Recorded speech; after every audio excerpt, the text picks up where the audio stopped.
नमस्कार, मैं हरी। आप देख रहे हैं डिजिटल न्यूज झारखंड। आइए जानते हैं झारखंड के प्रमुख खबरों के बारे में। इससे पहले से छोटी सी निवेदन की अगर आप चैनल में नए हैं तो चैनल को सब्सक्राइब अवश्य कर लें ताकि झारखंड की हर छोटी बड़ी खबर आप तक पहुंचा सकें। तो चलिए शुरू करते हैं आज की पहली और बड़ी खबर से। हजारीबाग में छात्रों का हल्ला बोल, हाईवे 5 घंटे जाम, पुलिस का लाठीचार्ज और पथराव में कई घायल। दरअसल आपको बता दूं, झारखंड कर्मचारी चयन आयोग यानी कि जेएसएससी की ओर से आयोजित कंबाइंड ग्रेजुएट लेवल सीजीएल परीक्षा के परिणामों में कथित अनियमितताओं के विरोध में हजारीबाग में छात्र प्रदर्शन कर रहे थे। छात्र परीक्षा परिणाम रद्द करने की मांग कर रहे थे। उन्होंने राष्ट्रीय राजमार्ग 33 को 5 घंटे तक जाम रखा।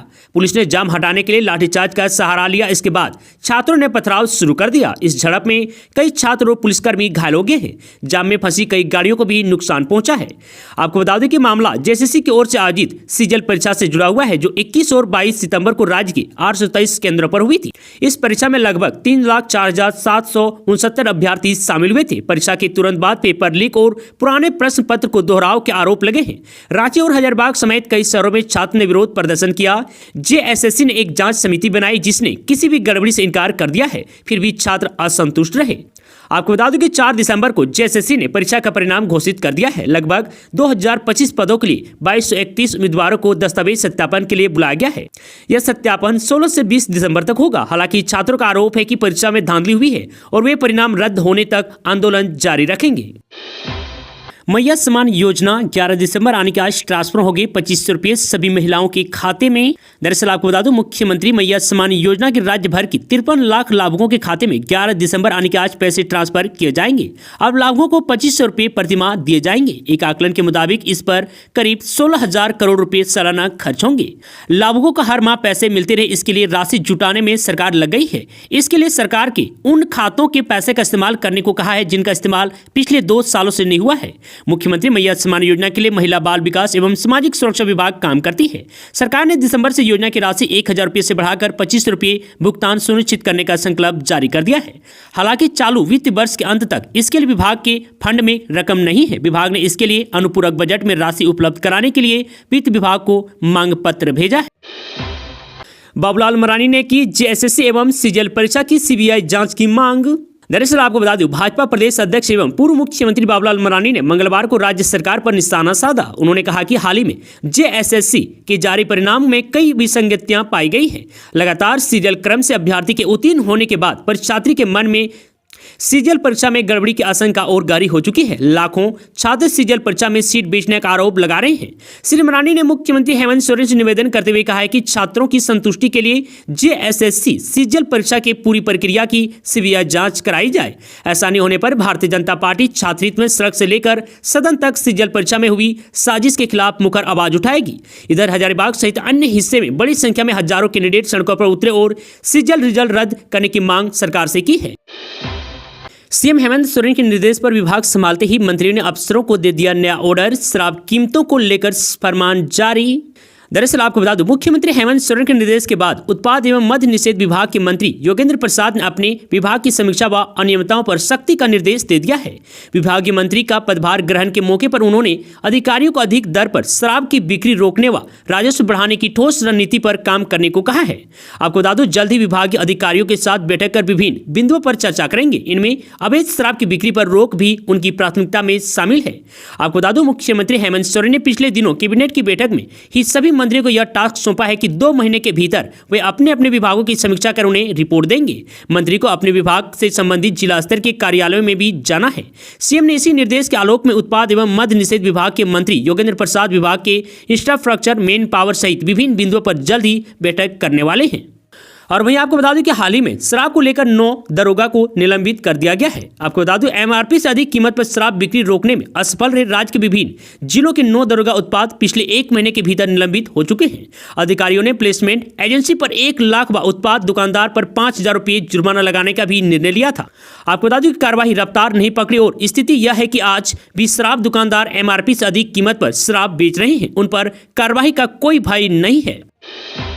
रविंद्रनाथ महतो दूसरी बार बने विधानसभा अध्यक्ष।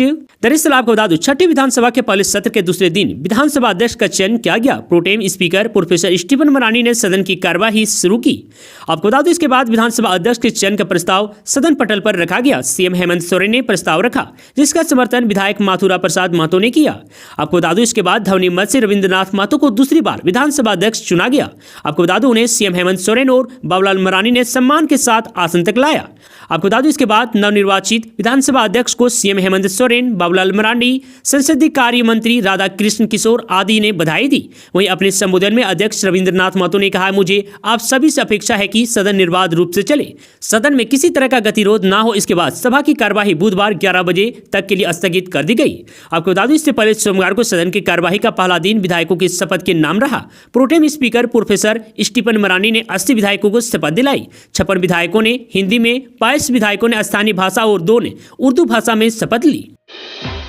इस दिन आएगी पीएम किसान की 19वीं किस्त। दरअसल आपको बता दूं, प्रधानमंत्री किसान सम्मान निधि योजना भारत सरकार की एक प्रमुख योजना है। इसका उद्देश्य भारत में छोटे और सीमांत किसानों को आर्थिक मदद देना है। इस योजना के तहत पात्र किसानों को 2000 रुपये की 3 समान किस्तों में सालाना 6000 रुपये मिलते हैं। ये रुपये सीधे उनके बैंक खाते में ट्रांसफर किए जाते हैं।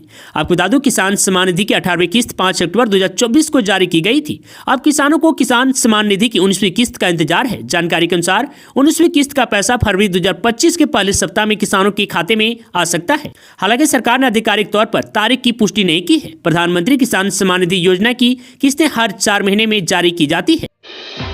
झारखंड में आज से कड़ाके की ठंड, इन लोगों को सावधान रहने की जरूरत। बंगाल की खाड़ी से आए पश्चिमी विक्षोभ ने झारखंड के कई जिलों में जनजीवन को प्रभावित किया है। बारिश की वजह से कनकनी बढ़ गई है। मौसम विभाग के मुताबिक बुधवार आने के आज से आसमान साफ हो जाएगा, लेकिन ठंड बढ़ेगी। वहीं डॉक्टरों ने कहा है कि गंभीर बीमारी वाले मरीजों को सावधान रहने की जरूरत है।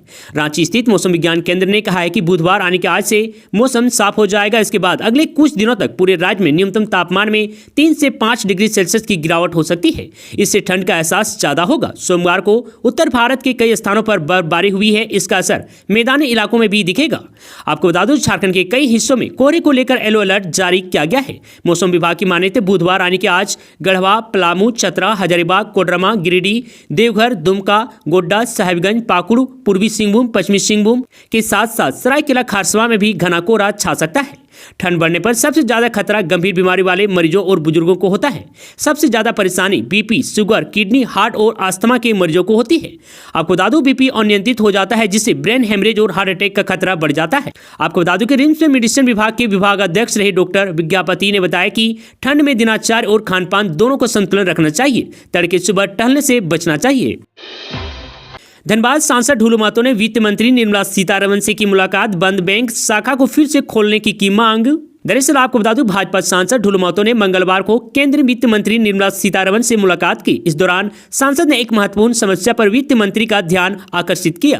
आपको बता दूं, उन्होंने वित्त मंत्री को एक पत्र सौंपते हुए टुंडा क्षेत्र में बंद state bank of Bikaner and Jaipur SBBJ की शाखा को पुनः खुलवाने का आग्रह किया है। वित्त मंत्री ने मामले में सांसद को आश्वासन दिया है। आपको बता दूं कि सांसद ढुलू महतो ने बताया कि टुंडी क्षेत्र में state bank of Bikaner and Jaipur शाखा बंद होने से स्थानीय लोगों को काफी कठिनाइयों का सामना करना पड़ रहा है। क्षेत्र में स्थित कोलवरियों के हजारों कर्मचारियों, पेंशन धारकों, विधवा पेंशन प्राप्त करने वाली महिलाओं और छात्रों को बैंकिंग सेवाओं के लिए 4 किलोमीटर दूर SBI बिलबेरा शाखा जाना पड़ता है। इस कारण बुजुर्ग और महिलाओं को आवागमन में काफी कठिनाइयों का सामना करना पड़ता है। ढुलू महतो ने केंद्रीय वित्त मंत्री निर्मला सीतारमण से आग्रह किया है कि टुंडो में पुनः SBJJ शाखा और ATM की सुविधा बहाल की जाए, ताकि स्थानीय जनता को राहत मिल सके। उन्होंने कहा है कि टुंडो क्षेत्र में फिर से state bank of Bikaner and Jaipur की शाखा खुलने से क्षेत्र आर्थिक गतिविधियों को भी बढ़ावा मिलेगा, साथ ही बैंकिंग सेवा तक लोगों की पहुंच को सरल बनाएगा। वहीं धनबाद सांसद ढुलू महतो की इस पहल की जनता ने सराहना की है। झारखंड में बड़ा हादसा, दुल्हन को लेकर शादी में जारी बस पलटी, 20 से ज्यादा लोग जख्मी। दरअसल आपको बता दूं, झारखंड के हजारीबाग में एक बस पलट गई। बस एक शादी समारोह में जा रही थी। बस में दुल्हन समेत कई लोग सवार थे। इस हादसे में 20 से ज्यादा लोग जख्मी हो गए हैं। जानकारी के मुताबिक बस बिहार के छपरा से निकली थी और झारखंड के रांची में जा रही थी। हादसा हजारीबाग के यूपी मोड़ के पास हुआ। जानकारी के मुताबिक चरही से यूपी मोड़ के समीप यह हादसा मंगलवार सुबह करीब 5 बजे हुआ। हादसे में करीब 20 लोग घायल हुए हैं। सभी शादी समारोह में शिरकत होने के लिए रांची जा रहे थे। आपको बता दें कि बस में लड़की भी सवार थी। रांची में शादी होने वाली थी। हादसे की सूचना मिलने के बाद लड़के पक्ष के लोग रांची से आकर सभी को रेफर कराकर ले गए। आपको बता दूं कि हादसे में घायल हुए 5 लोगों को रांची रेफर कर दिया गया है। आपको बता दूं HMCS हजारीबाग में सिर्फ एक खलासी एम्बुलेंस पर पड़ा हुआ था, जिसे भी रांची ले जाया गया। खलासी कुछ बोलने की स्थिति में नहीं है। मंगलवार के अगले सुबह यूपी मोड़ में बस दुर्घटना हुई। लगभग 20 से ऊपर लोग घायल हो गए हैं। चौरी पुलिस ने मौके पर पहुंचकर सभी घायलों को इलाज के लिए एम्बुलेंस के माध्यम से हजारीबाग सदर अस्पताल भेजा। यहां से फिर उन्हें रांची रेफर कर दिया गया। आपको बता दूं कि घायलों में पलक सिंह, ममता सिंह, सोनी सिंह, सुरभि सिंह, संजना देवी, रेखा सिंह, कसबी सिंह शामिल है। बांग्लादेश में हिंदुओं पर अत्याचार के खिलाफ आक्रोश। रांची में सर्व सनातन समाज निकाली रैली। दरअसल आपको बता दूं, बांग्लादेश में हिंदुओं पर अत्याचार और ह्यूमन राइट उल्लंघन के विरोध में सनातन समाज की ओर से मंगलवार को आक्रोश रैली निकाली गई। रांची के मोराबादी मैदान स्थित बापू वाटिका से निकली रैली में बड़ी संख्या में लोगों ने भाग लिया। हाथों में सनातन झंडा और तख्तियां लेकर राजभवन तक आक्रोश मार्च निकाला। आपको बता दूं, राजभवन पहुंचने के बाद प्रतिनिधिमंडल ने राज्यपाल संतोष कुमार गंगवार से मिलकर ज्ञापन सौंपा। आक्रोश मार्च के दौरान लोगों ने बांग्लादेशी हिंदू संघर्ष करो, चिन्मय दास को रिहा करो के नारे लगाए। आक्रोश मार्च में बड़ी संख्या में महिलाएं भी शामिल थी। आपको बता दें, इस मौके पर हटिया से भाजपा विधायक नवीन जायसवाल ने कहा कि बांग्लादेश में तख्तापलट के बाद कट्टरपंथी हावी हो गए हैं। अब बांग्लादेश में लगातार हिंदुओं पर अत्याचार हो रहा है। हिंदुओं को मारा जा रहा है, पीटा जा रहा है। अल्पसंख्यकों की रक्षा करना वहां की सरकार की जिम्मेदारी होती है।